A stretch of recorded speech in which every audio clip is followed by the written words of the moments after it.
अज्ञानी कर्मों को नहीं करता हुआ भी सर्वत्र विक्षोभ संकल्प विकल्प के कारण व्याकुल रहता है, और ज्ञानी सब कर्मों को करता हुआ भी शांत चित्त वाला ही होता है। अष्टावक्र गीता 18वां प्रकरण सूत्र 58।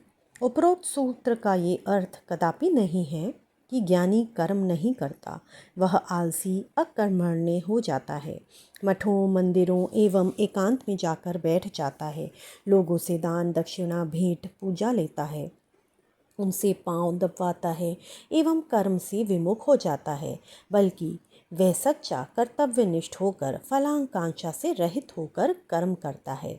यही कर्म का सौंदर्य है, यही कर्म की कुशलता है। गीता में कहा गया है, योग से ही कर्म में कुशलता आती है। पैसों के लिए काम करने वाले और स्वांत सुखाए काम करने वालों की कला, संगीत, साहित्य एवं अन्य कर्मों में कितनी कुशलता होती है, ये स्पष्ट देखा जा सकता है। अष्टावक्र इसमें ज्ञानी और अज्ञानी के कर्मों का भेद स्पष्ट करते हुए कहते हैं कि अज्ञानी यदि इस तत्वबोध को सुनकर कर्म करना छोड़ दे तो उसे मुक्ति नहीं कहते, उसे आलसी ही कहा जाएगा। बाहर से कर्म छोड़ने पर भी उसके भीतर संकल्प विकल्प रहता है।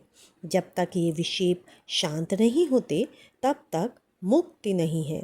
इसके विपरीत ज्ञानी की सभी विक्षेप शांत हो चुके हैं, इसलिए वे सभी प्रकार के सांसारिक कर्म करता हुआ भी अशांति को प्राप्त नहीं होता है।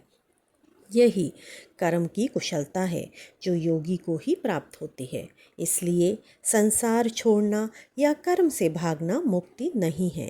अज्ञान को मिटाकर चित्त की शांत अवस्था को प्राप्त होना ही मुक्ति है, जो आत्मबोध से ही संभव है। इति श्री सूत्र 58। कल फिर मिलते हैं एक नए सूत्र के साथ। तब तक के लिए राम राम।